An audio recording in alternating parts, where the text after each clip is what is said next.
All right, ladies and gentlemen, thank you for coming. We are live at the new Toastmasters meeting for Talents Unlimited. We meet every Wednesday night at 7 p.m. California time, and here we are. Today, we are going to be talking about current events.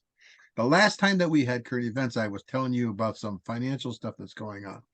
And I certainly don't want to sound like a conspiracy theorist here. But I gotta tell you, there's a lot of different things going on in the financial world, and I'm not sure if everyone's aware of the different things that are going on. If you go out there and you start reading the newspapers and things like that, you see a whole bunch of banks. I mean, big banks like Bank of America and Wells Fargo, they're all closing down different offices throughout the United States. And I have to wonder what's going on because as I see some of them closing, I see wealth management centers coming up. So one is going down and the other is coming up. So something somewhere in the financial world is going on. And I know that I told everyone about the dinar and the Vietnamese dong and how all these things are going to change and and if you have them, you're going to be fairly wealthy when it happens. I do know that Iraq is now getting into the World Trade Organization. And I do know that they are trying to de-dollarize Iraq. That's going on. Right? And they got the lower denominations of the dinar. They have the coins now. They're in all the import export stations of Iraq, right? So your airports and things like that. Those are all where all these things are currently working. And I think they're going to start pushing that out throughout the country. Last I heard, they want to be completely de-dollarized by January 1st, which means they have to push for a new revalue of their dinar by the end of December. So these things are happening. Other than that, we have a plethora of things to be discussing tonight. So who wants to start with something else besides my conspiracy theorists about how you should make some money? Anyone want to talk about any current events that are going on? Sure, I'll go ahead and start. Good evening, Awesome, everyone. Robert. And for those that are watching us or listening to us, we welcome you. I've been watching, unfortunately, the Gaza Israeli war for the last, well, since October 7th. And right now we're at the point where they have been negotiating the ceasefire for hostages. And I kind of was a little curious on why you just didn't have this exchange just taking place. You got your ceasefire where the hostages. You get a little leak here, 10, 13 hostages. And I think now, I don't know the number, but I think there's still over 170 hostages that are considered, individuals considered hostages. And I'm kind of wondering why the hostages, the ceasefire was negotiated. Where where are the hostages? Why just a trickle here and a trickle there? So I've been given a lot of thought about that, and some of it is some of the thoughts were, okay, these hostages are in different locations. So you have the logistics of trying to get these hostages, but how are you going to get the hostages if your tunnels are all caved in? Because they're sure in the heck aren't going to move above ground. And then secondly, which is probably, unfortunately and sadly, another option is that there aren't as many live hostages that we may think there are.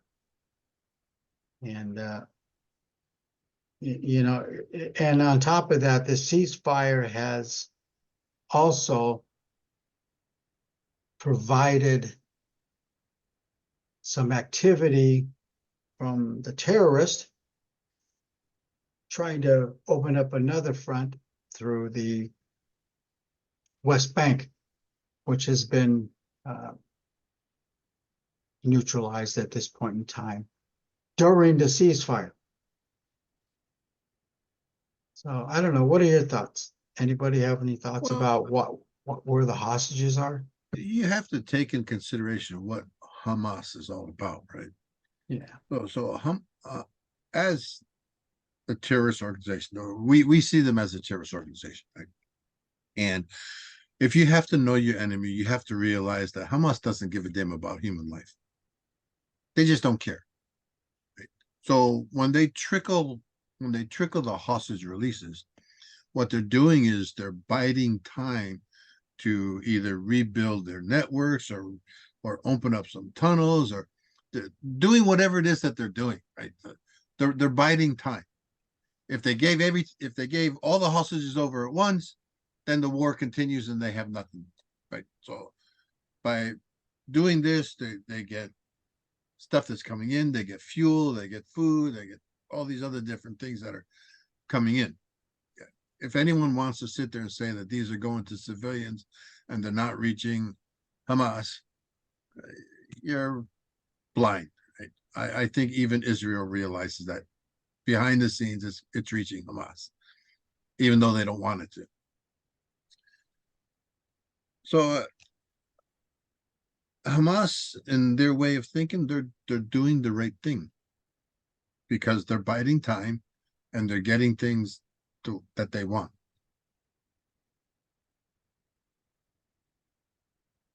So that's what I think. Robert, you frozen? Oh my goodness, he is frozen. I answered. He's not even hearing me. Oh my God. All right, so let's carry on since he's frozen.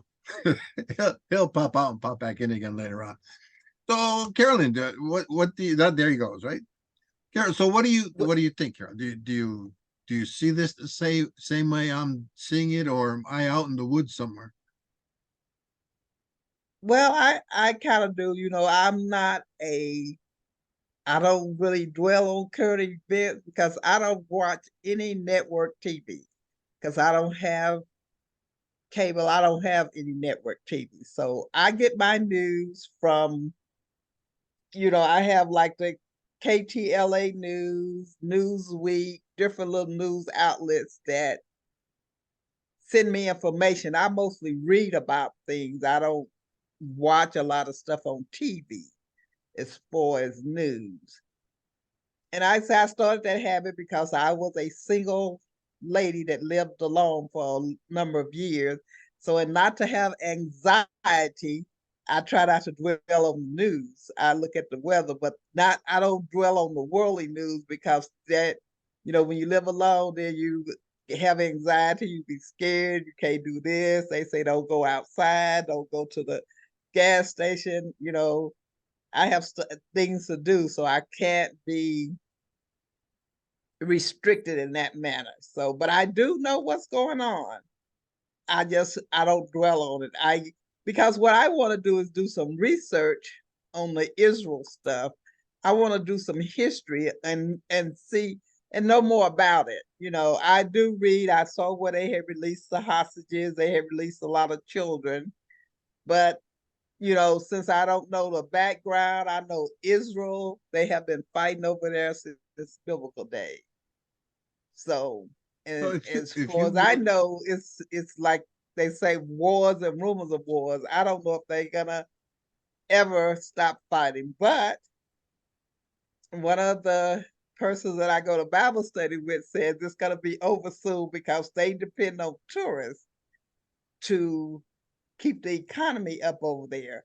And normally people visit the Holy Land this time of year and they are not able to go. A lot of people trips and stuff got canceled because of the fighting over there. So he said the fighting is not going to last that much longer. I don't know. We'll see. I am scheduled to go to the Holy Land in 2025.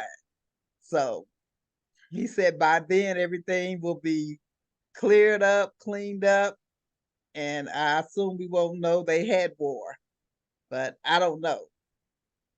I But tell you you know, what, I'm sorry that I have the Zoom thing with this docking station, but Yeah, we know. Blame it on Zoom. We understand. blame it on Zoom. I don't think it's gonna be over. And the reason why is any one of us, how would you feel knowing the events that have taken place and knowing the event that started everything? Would you be willing to go over near in the West Bank in Jerusalem, or even go to Bethlehem, knowing what took place on 7 October? I Oh, would. I mean, if it's I would. if it's a peaceful time, you're taking your chances. I mean, life is risk. Right. I mean, you walk out the door, you're at risk. If you run across the highway, you're at risk. If you cross the street when you're not in a controlled zone, you're at risk. Right? I mean, anything can happen. You drive in the snow, you're at risk. Come on. What risk are you willing to accept and which ones are you not? I mean, Carolyn brought up the idea that, oh, they tell you to stay in your house and you can't do this and you can't. We just went through that for 2 years, 3 years in the pandemic. Come on, you're all at risk. But life itself is a risk. So I don't think that you should hold yourself back because of these different things that are going on. I don't think fear should control you. I think you should be able to go do what you need to do when you want to do it. So that's my idea. I don't think that you're gonna have the option of taking that vacation over there. Well, I don't think, if I wanted to go, they can't stop me. no, they can't. No, they can't. Where there's a will, there's a way. I don't care what the government says. I'm not talking about our government. Even their government, they can't stop you. Right? There's always a way to do it. You go in from some other country and walk in. They won't stop you.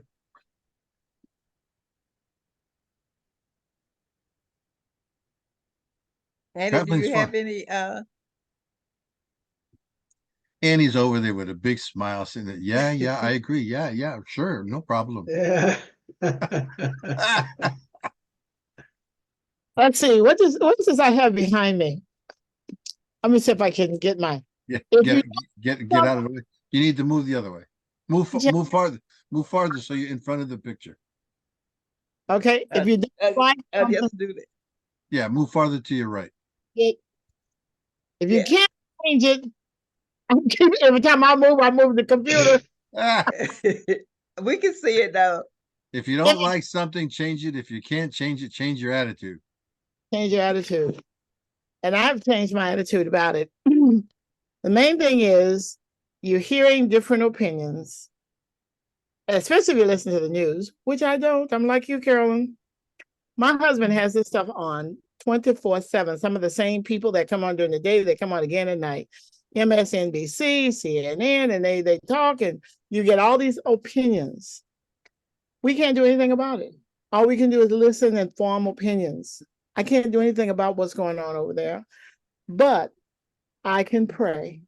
And that is all I do. I pray for the whole situation. We don't want to see people hurt, maimed, or starving, homeless, and homeless right here in America. I mean, but we don't want to see that happen. And all we can do is pray. I am a minister in a ministry in Corona, and it's an international ministry. Lisa, who is the head of the ministry, has been to Israel 35 times. She came back from Israel on Saturday. The war started on Sunday, the last time she went. She has asked me to go with her several times. I've gone other countries with her. But as far as Israel is concerned, My husband is a 30-year war veteran. And my husband very, very, very rarely tells me I cannot do something. I generally do whatever I want to do. And then sometimes when I ask him, he says, do what you want to do. Oh, why are you asking me? You know, that's the attitude. But about 10 years ago, I asked him about Israel. He said, absolutely not. He said, do you know they're dropping Scud missiles over there? Why do you want to go and be involved in that? So when I told Lisa I would not be joining her on that particular trip, she said, well, Annie, you're a woman of God and you're a woman of faith. Just if you go over there, nothing's going to happen to you. You can just believe God and everything will be all right, like I do all the time. And you know what I told Lisa? I said, that might work for you. I said, but once my husband says no, and that's the reason I have not gone. And I told her, I said, if I'm disobedient to my household, I said, I'll go over there and the Scud missile will land in my lap. Forget about just because I'm disobedient to my husband, because I believe that, you know, he and I are to be in agreement for the things that we do. And like I say, he never tells me I can't do anything, but he did tell me not to go to Israel. And I have not gone. And when Lisa's over there, I pray for her, and I pray like last time we prayed her home. She got home on Saturday. The war started on Sunday.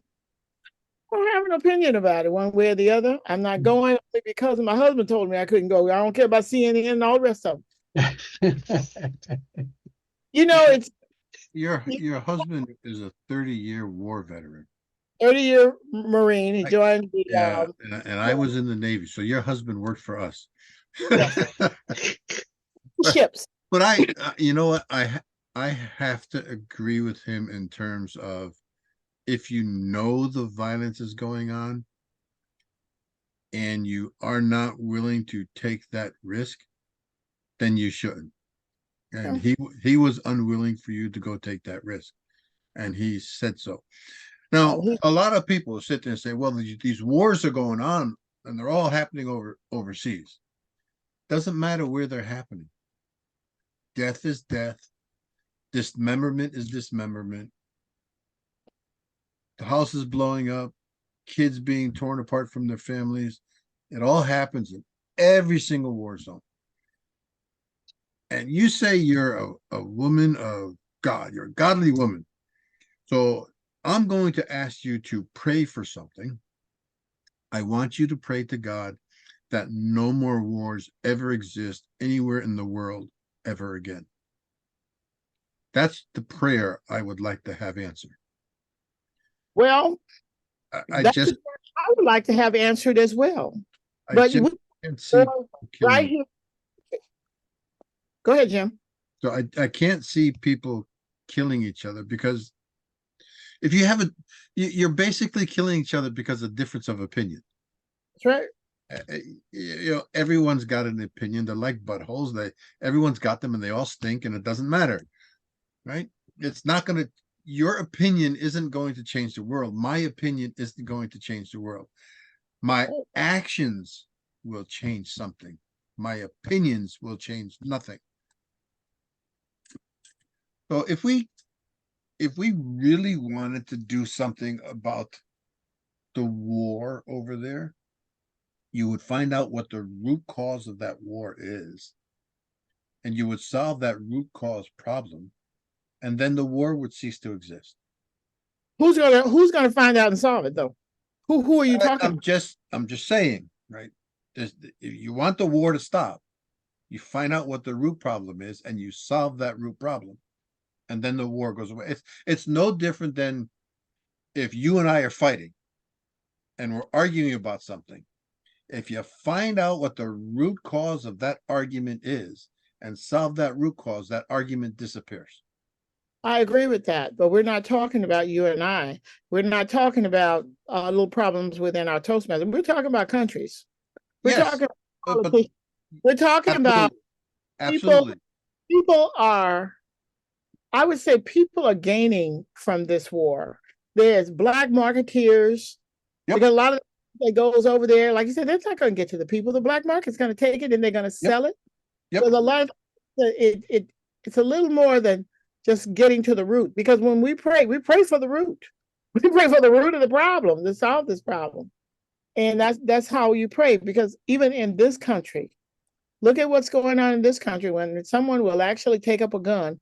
Right here in Los Angeles, last night, someone walked into a restaurant and shot a man, and there was a woman in the restaurant, and they say she was grazed because they were actually targeting this young man that was shot, and the lady was grazed. She was not hurt. So even in this country, we had a big fire here under the 10 freeway. A lot of people were hurt. There were a lot of homeless people out there, and there was a lot of damage, and this is going to cost us a lot of money. And the freeway had to be shut down for almost a week. Do you know what Interstate 10 running through the downtown Los Angeles being closed? You know what kind of chaos that caused? There's all kinds of things going on. What is the root cause of all these problems? You know, the root cause is people. People. That's all I can say. Anyway, can we change the subject? Tell me how to make some money, Jim. Invest. Oh, actually, investing is probably the biggest thing that we can all do. And I would think that investing in yourself would be the best way to do it. Now, Absolutely. you're here at Toastmasters, you're learning different things in Toastmasters. Have you ever thought of using the stuff that you learned at Toastmasters and go out and teach that somewhere? Open up a speaking class for high schoolers, or be a private speech instructor for different high schoolers or college people, and start making some money, right? You can always monetize something. So you have to figure out what it is you want to do and the market you want to work in, and then go monetize it. Your other option, invest in things that already exist. Mm-hmm. I'm not a stock market person. Anytime I have invested in the stock market, I've always lost money. So I'm not comfortable with the stock market. I think real estate is a better investment. Real estate, I think you can see real estate better than you can see the stock market. There's three sure things. If you were going to try to start a business or try to invest in, there's three things that are guaranteed to make you money: food, clothing, or real estate. Because everyone needs food in their belly, everyone needs a shirt on their back, and everyone needs a roof over their head. So all three of those will make you something. I would also, the medical profession would be another one to invest in, because we're always going to need the medical profession. Somebody will. But somebody, we Yes. will always need some kind of medical attention. Yep. Yeah. I would agree with Jim's assessment on three things, with the exception of food. We need food. That's a given. It's not that we don't need food. The restaurant businesses, the supermarkets, their profit margins are not that great compared to, correct. And there's a lot of reasons for that, wages, things like that. Wages, inflation, etc. Inflation. But you don't need a lot of profit. You just need to make sure you're taking in more than you're sending out. Supply and demand. That's true, but because you have investors investing, you know, they seek the return on investment. If you had no investment, then there wouldn't be any reason. I wouldn't need investors to do a restaurant, right? I just opened my own. So what kind of food do you like, Robert? It's what kind of food I don't like, but that's okay. Oh. Anything that doesn't have carbs in it. All right, so. All right. So if I created a menu and had my restaurant specialized in non-carb food, then you would be at my restaurant all the time. It's a niche market. You and everyone else who wants non-carb food would be at my restaurant. I don't that's need true. investors. I don't need investors to get there. No, but you're, as I said in the beginning, the profit margin. Well, let me put it this way. When you talk about, and when I go to restaurants, I like going to local restaurants, meaning mom and pop shops. Yep. Okay, because I feel the service is always better. They know your name, they remember you. In addition, you get better value. Yep. Okay. When you go to a chain restaurant, regardless if it's fast food or well-to-do, their profit margin, because they have to pay franchise fees, there's all kinds of fees associated with them. And your value isn't as good. So if you were to open up that low carb, non-carb place, I would be over there, and your profit margin probably be greater because you don't have to worry about investors investing. Okay. But you would do everything that you could in your power, because you're the business owner, to make sure that my visit to your establishment is a pleasant, let's just say. Of course. Otherwise, you wouldn't come back. So I do like the idea of opening up a restaurant. However, my idea of a restaurant is totally different than the restaurants that you see out here. Because restaurants cater to niche markets, but there is a niche market that has not yet been touched. Stroganoff? No, that's the customer. It's the customer's market. Yeah. So if I opened up a restaurant, I would want to open up a restaurant that caters to the customer's dream. What does the customer have going on in their life? Are they getting married? Are they celebrating a birthday? Are they doing something? Are they opening up a new bit? And then create a meal around the event that's going on in their life. That'd be pretty That expensive. would be the restaurant I want to open.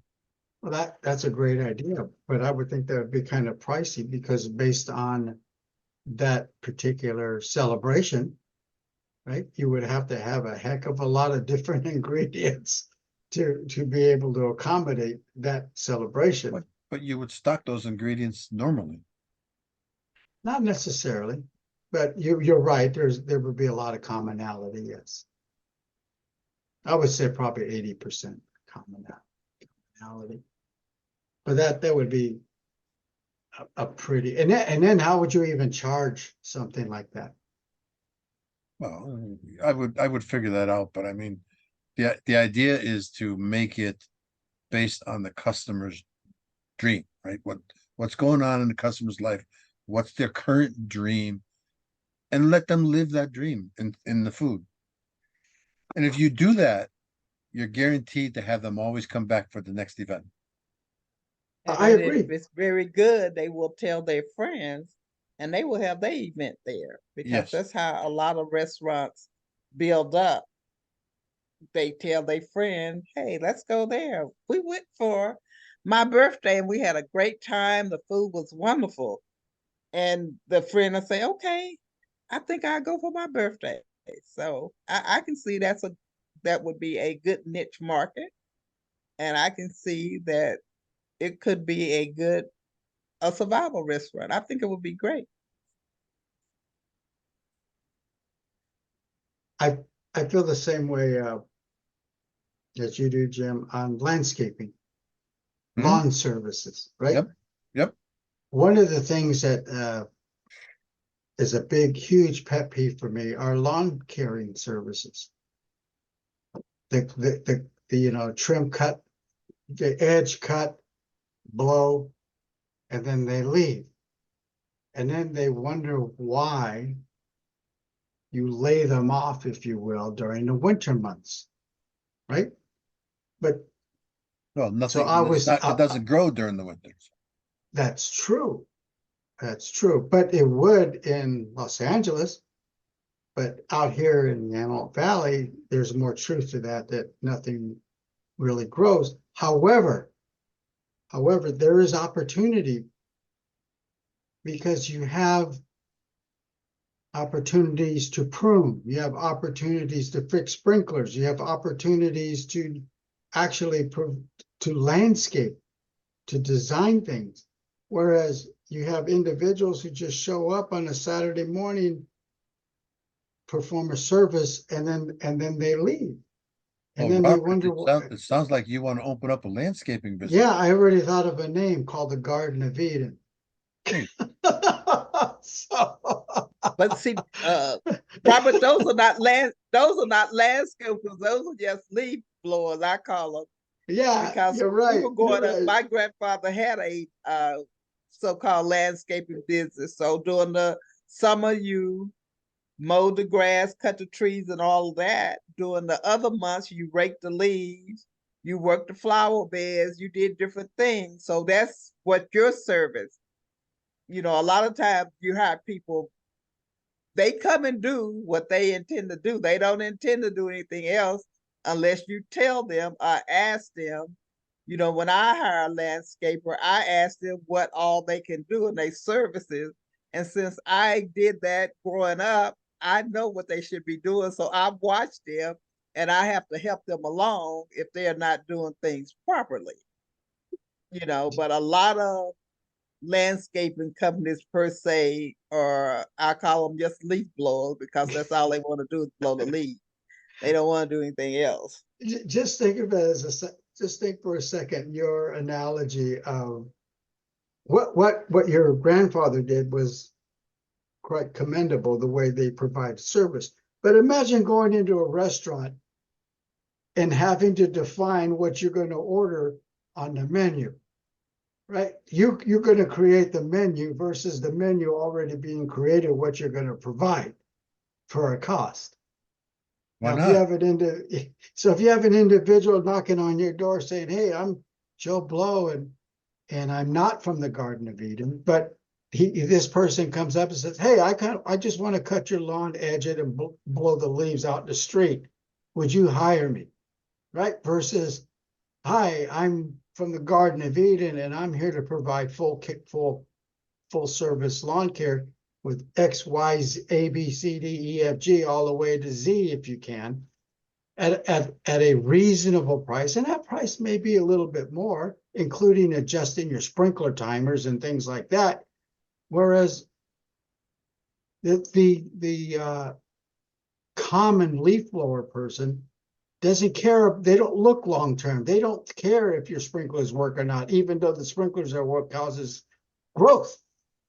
I'm sorry, Annie. Absolutely right. You're absolutely right. But your choice is, do you hire the leaf blower or do you hire the landscaper? And I'm going to use my sister as an example because I don't have a landscaper. I don't have any grass anymore. She has a very nice landscaper that comes to her house and she pays him a different amount when there's not a lot of work to do. He fixes her sprinklers because after he blows, he puts the sprinklers on. If there's a problem, okay, you got a problem with your sprinkler, I can do this. He trims the roses. Okay, well, but he'll tell her in advance, this needs to be done, that needs to be done, blah, blah, blah. He is full service. But if all she needs is lawn cut and blow it, he'll do that and he's on his way. So, it's a matter of what you want and what you hire. Because like here in Los Angeles, I mean, sometimes they'll have a contract of maybe 4 or 5 houses on one street and they hit it. And, you got one on the lawnmower, one on the blower, one breaking it up. And before you know it, they're gone because they're trying to make their little money. So it depends on what you hire. It depends on what you want. It's good to have choices. It's choices. And that's basically all it is. Depends on what you want. And you can get just what you want. True enough.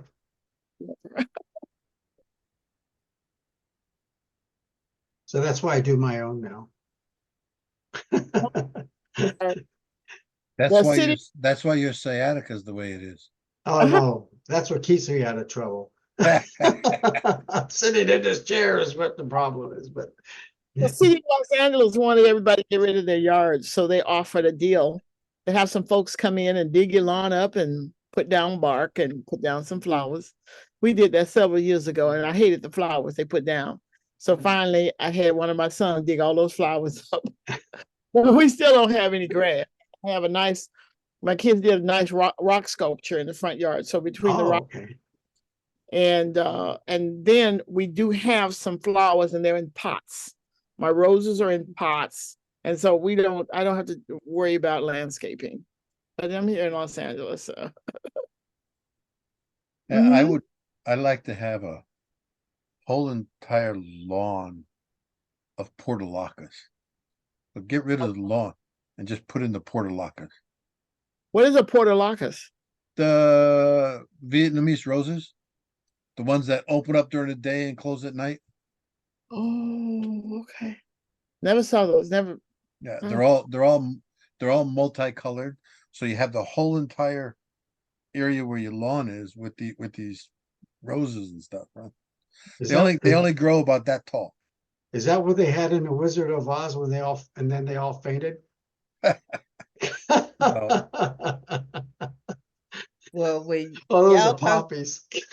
yeah, when y'all talk about landscaping, I lived in a house that had an oak tree in the front, and you had to rake almost every day in the fall. And in the backyard, I had pine trees. So you had stuff in the back. Cause if I had stayed in the house, I literally said I was going to concrete my backyard so that you would not have all of that pine leaves. So I had a good neighbor. My neighbor's son would rake my yard because you had to literally rake it every week, but you could rake it every day because leaves. So if I never have another yard, I have a condo in Houston, so somebody come out and do that. I don't care about yard. You know, I know when Yeah. you have little children, you need a yard, but for me, no yard for me. So when you were growing up, you didn't do the stuff that we as kids did. We would rake them up into a big huge pile, and then we would all jump into the pile and splash them all over the place and rake them all up again. Yeah. No, I was a girly girl, Jim. That was too much dirt for me. I did not do that. That was October. That was the highlight of October, having the kids rake the leaves, and I have pictures of my kids just jumping in the leaves. Yep. But we have different things that are impressive and different things that we like, and you have to take the good with the bad and the bad with the good. Right. You got some kids, you can get those leaves taken care of. So we used to have trees. We used to have trees around our house that they did that. But then one summer, my mom decided to put a pool in the backyard, and so that ended all the leaf jumping. No more trees. But it didn't end the jumping, because I would get on my neighbor's garage and I would jump off the roof of the garage into the swimming pool. So instead of raking leaves up every October, you just had to skim them up out of the pool. No, he said his mother got rid of the trees. Yeah, the trees were gone. Trees were gone. Put the pool in. One of these days, I'm going to share my screen and I'm going to do a Google map of where we grew up, and I'll show you guys where everything was. Sounds like a plan. We all have those stories. Yeah, we do. Yes. Because I know we were in Wisconsin and Massachusetts where they had actual seasons and the leaves turned colors and they fell. Yep. You guys have a little bit of that in Antelope Valley. I don't have that in Los Angeles. So I grew up in Connecticut. I had that every year. Every year, yes. I grew up in East Texas. So we did have that also. And it used to snow, but it doesn't snow there now. But when I was growing up, we had a snow quite often. How high was the snow? It wasn't that high. You could make a snowman, probably. We used to make ice cream, snow ice cream. Mhm. And we would slide down a hill because we lived, our street had an incline. So you could go up the hill and slide down the hill. And so And we lived right across the street from the school. And every time that it snowed, the snow would pile up in the school yards, and they would have the bulldozers come in and push all the snow up to the end, up to the wall. Huh. Oh boy, when they did that, we would just get out there on those snow mounds and would play King of the Mountain and all sorts of stuff. Well, I remember my kids did that. They piled the snow up from the side of the road, and we got this big snowbank. And my kids went out there with squirt bottles of water, and they started digging. They made a snow fort, and like for 2 days they had, and it was a long tunnel, and they sprayed the water on the ice to make it freeze. This is when we were in Green Bay, Wisconsin. Wow. One of the neighbors came over. You know, we're dummies. We just moved there. This is our first winter and our first snow from Southern California. One of the neighbors came over and he said, "Miss Hall, do you realize all we need is one car to go out of control and hit that snowbank and you're going to lose all your kids?" Yeah, kids out of the snow fort. I didn't know that. The kids came up with this idea. I thought it was great. Who would have thought? And that's right. If one car went out of control on the road, then but kids think of things like that, and it was so much fun for them for two whole days. And the rest of the winter, they had to watch it melt. They couldn't do anything. But they Yeah, were. we grew up in Connecticut. Every once in a while, you would get a good nor'easter coming through there, and the Ooh. snow would be high enough to cover that Cadillac behind you. oh wow. I used to stay awake whenever there was a nor'easter. When I was in Massachusetts, I didn't know what a nor'easter was, but I would stay up. Even when I was in Green Bay, when there was a storm, I stayed up to watch the storm because I didn't know what a storm was. And I would stay up all night and I'd sit and I'd have the blinds open and I'd watch the storm, and I could watch in both directions. I could watch out of the sliding door and I could watch out of the front. And I would just watch to see what was going to happen during the night, what's going to happen, what's the nor'easter, what's going to happen. So sometimes when you have these nor'easters, the drifts come in and they come so high that they pile up in front of your door. You can't get out of the house. So we lived in a 3-story house, and I would have to jump out the 2nd-story window in order to dig out the door so my mom could get out of the house. We as well. The front was 2 stories, the back was 3, and my kids did the same thing. They would go out the window to dig us out. Amazing. Everybody did the thing. We had a German Shepherd, and the German Shepherd just absolutely, we brought her from Southern California. She would step out of that door as far as, 1 or 2 steps, and she'd do her business, and back in the house she went. So we had all this. Well, this was a certain door she went out at the bottom. You got all her pee and poop right there, right outside the door. As far as she was not going out there in that snow. All right, we are closing in on time here, so I would like to bring this to a close. Thank you, everybody, for being here. Thank you for sharing your ideas and sharing your life experiences. It was a lot of fun. It was a great conversation. I enjoy this podcast every time that we do this. Thank you so much. And for our listeners and our viewers, we are in Talents Unlimited. We come to this podcast every Wednesday night at 7 p.m. California time. Please feel free to join us. The Zoom link is on our website. And we look forward to seeing you next week.